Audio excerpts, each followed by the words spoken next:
alors Abdoulaye donc pour round-up bi dañ koy tàmbalee dernier développement yi am ci affaire Farba Ngom. mu mel ni Aïssata Tall Sall di député moom moo ko nar a défendre moom moo teewoon démb ca commission ad hoc bi mais yeggalewul jotaay bi mu budde jàpp ni li mu soxla defal ñu ko ndax nee na mënta défendre koo xam ne xamul lañ koy toppee. ndax jotul document bi gis nañ parlementaire passif yi ci kàddu Ayib Daffé ñu servir ñamit seen réplique alors par rapport ak situation bi ak fi mu toll nii développement yu mujj yi communication gi ci am fan lañ jëm finalement ak dossier bi. mais fu ñu jëm yomb na yaa Moussa gis nga il faut quand même que l'on arrête à mon avis cette forme de dilatoire boo xam ne dañ ko bëgg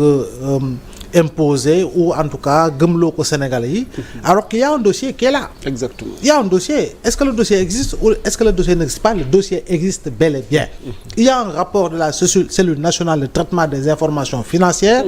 qui fait état véritablement de transactions à hauteur de 125 milliards. Le document boobee encore une fois turu Mouhamadou Ngom di Farba Ngom mi ngi ci. De ce point de vue là amul leneen lu dul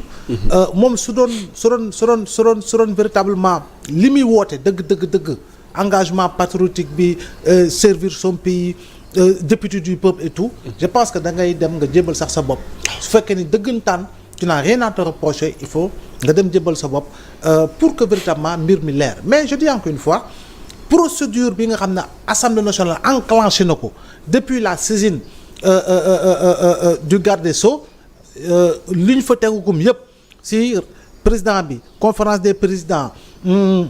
commission des lois bi mu si liggéey commission ad hoc bi ni ñu ko tegee convocation bi ni mu war a demee ak plénière bu ñu war a dem pour war a lever l'immunité parlementaire de Farba Ngom amul benn vice de procédure boo xam ne nemmeeku nañ si sama gis-gisu bopp amul lenn foo xam ne violé nañ fa loi bi je pense que bu ñuy wax nag un pactole de 125 milliards encore une fois war nañoo mën a fexe fan la dëgg bi féete la présomption d'innocence de Farba Ngom est respectée et de ce point de vue là aajowul nga ne lan lañ koy toppee xamuma ko alors que yow yëg nga lañ koy toppee yëg nga lañ ko tudd kon boog Farba n'est pas plus sénégalais que Samuel Sarr qui n'a jamais occupé également de fonction qui est un industriel et qui est en prison depuis quelques mois Farba n'est pas plus sénégalais que Khadim Ba qui est également un privé de Locafrique, qui est en prison depuis plusieurs mois. Et ces dizaines et dizaines de Sénégalais qui ont été arrêtés dans le cadre de certains dossiers. Mais pourquoi moom ñu ne Farba rek mu am une levée de bouclier indescriptible ñu bëgg créer un brouhaha communicationnel boo xam ne en réalité lañ cay seen yëpp da nga maam c'est des actes politiques que l'on essaie de poser. Je pense qu'ici il n'est pas dit que Farba est coupable. Personne n'a dit que Farba est coupable et personne n'a le droit de dire que Farba est coupable. Il faut quand même que ñu dem yoon bi nga xam ne moo yore dossier bi war ko instruire war a xam kan moo def war a xam kan moo deful ñu war a dem ci jugement war a condamner xam kan moo def ak kan moo deful que ñu war a condamner mais encore une fois c'est du ressort de la justice et en toute impartialité et je pense que tout autre Sénégalais fût-il Abdoulaye Mbow fût-il Ya Moussa mais buñ la woowee da ngay dem wuyu ci si njëkk ak teraanga ñu déglu si njëkk ak teraanga comme j'aime à le rappeler Farba député a voté pour la levée de l'immunité parlementaire de plusieurs de ses collègues waaye léegi moom ñu ne levée de l'immunité parlementaire de Farba ñu bëgg am ci coow Farba xanaa moom du moo voté pour ñu lever immunité parlementaire Ousmane Ngom Omar Sarr Abdoulaye Baldé et plus récemment encore une fois Khalifa Ababacar Sall donc je pense que de ce point de vue là député la dafa am loo xam ne dañ ko jox ndëgër laay par rapport non pas par rapport à la personne mais par rapport à la fonction lu ñuy wax unité parlementaire du nit ki c'est par rapport à la fonction donc yow am nga loolu maag yow dañoo am loolu ñu maag yow dañu def dara dañuy pamte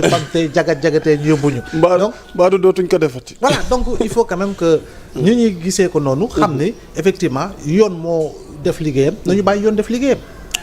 volet politique ñoom bi ñuy évoqué mu mel ni jàpp nañ ni yaa derrière toute cette histoire donc une volonté politique boo xamante ni ñoom it seen wàll ñu ngi amal ay levée de fonds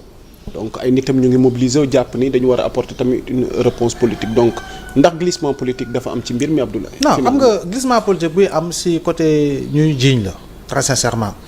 parce que glissement politique bu doon am yaa Moussa wala boog opération de liquidation politique comme ça a été le cas avec Khalifa Ababacar Sall. en un an fast track jugement en première instance baraba dare loolu moom defe naa ni dugg na ci recordu ci wàllu justice su Sénégal. Exactement. te itam xam nañu xel ni l'objectif c'était de tout faire pour que ñu mën a dépasser date bi nga xam ne doon na ko mën a may mu nekk candidat à la présidentielle de février 2019 loolu moom je pense que ça coule de source c'est un secret de polichinelle. L'autre élément mooy fii nii bu fekkoon liquidation politique moo am bu ñu leen falee ñu nekk président maanaam ñu gagné réew mi le 24 mars avec 54%. laata ñuy dem ci élection législative yi foofu la ñuy commencer enclencher procédure yi pour éliminer yi nga xam ne xëy na njort nañu am nañu base bu wóor mais defuñu loolu jàpp naa ne élection législative jàll na ñu am une majorité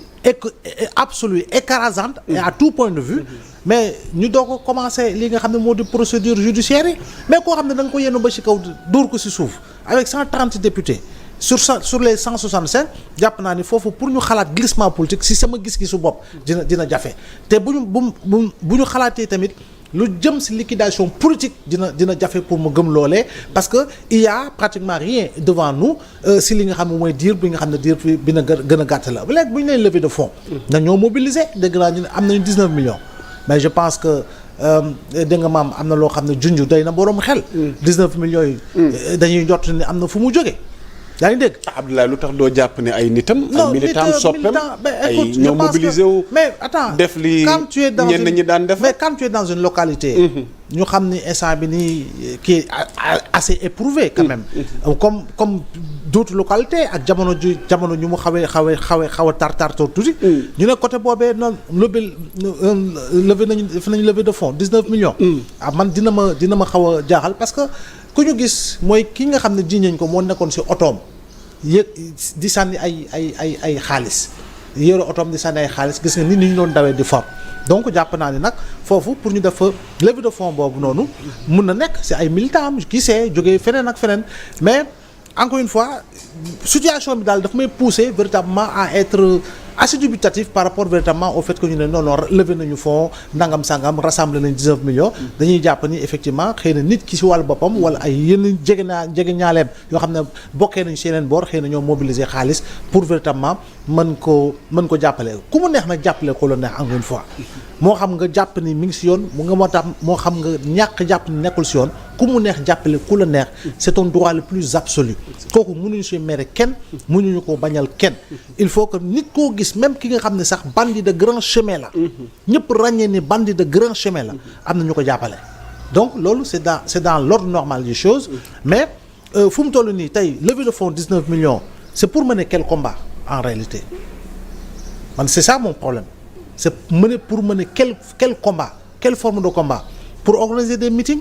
pour organiser des marches pour confectionner des t-shirts à l'effigie de Farba Ngom etc. Est-ce que dina am sens réellement si l'on sait qu'il y a d'autres Sénégalais yoo xam ne ñoo gën a servir seen dëkk encore une fois ay Sénégalais yoo xam ne xam nañu xel ni que ñii nii c'est des patrons d'entreprise ils ont des employés ils ont créé des emplois malgré tout est-ce que tey ni kooku mu gën a méritant donc yooyu yëpp mi ngi ci daal pour dire que tout juste pour man daal fu mu toll nii mënuñu ne kii moo def kee moo deful loolu wàllu justice la yoon moo koy xamal Sénégalais yi mais laissons à la justice le temps véritablement de faire le diagnostic de travailler véritablement pour aller dans le sens de pouvoir situer les responsabilités. ndax Abdoulaye jàpp na ni Farba dina mën a génn ci tuuma yi ñu koy toppee. dina jafe si l'on tient compte véritablement du contenu et des contenants des rapports si li nga xam ne for nañ ko ci te am na ñoo xam ne sax wax nañu ni mbir bi mën na gën a xóot gën a sori leneen loo xam ne xalaatuñ ko loolu laalewul la wàllu foncier mën na see juddu am na benn vieux boo xam ne gis nañ ko sur des plateaux de télévision qui a même parlé véritablement de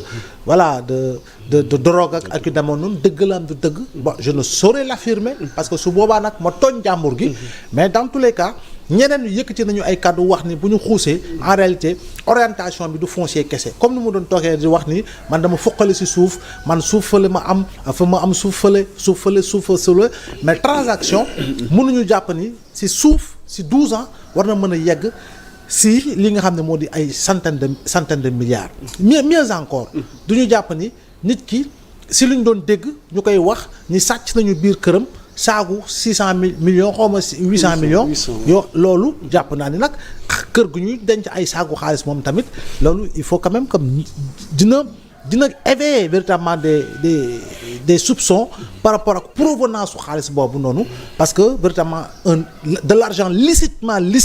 en réalité ne saurait être gardé dans des sacs et puis gardé dans une chambre dans une maison donc yooyu yëpp daal jàpp naa ni lu ñu war a gëstu la pour xool ndax nit ki set na wala setul xaalis googu fan la bàyyeekoo lan moo di liggéeyam lan la ci askan wi moom lan la ci li ñu koy waxee te état bi moom fu mu jaaree surki yu mu jaar yooyu yëpp war nañ ko leeral pour que véritablement nit ki ci wàllu boppam sax dina mën a nokki en réalité moo xam dañ kaa mujj daan dina nokki moo xam dañ kaa mujj setal dina nokki parce que au moins la vérité dina éclater ba ñi ku ci nekk mën a xam effectivement lu wànnent di mujj ak gëtam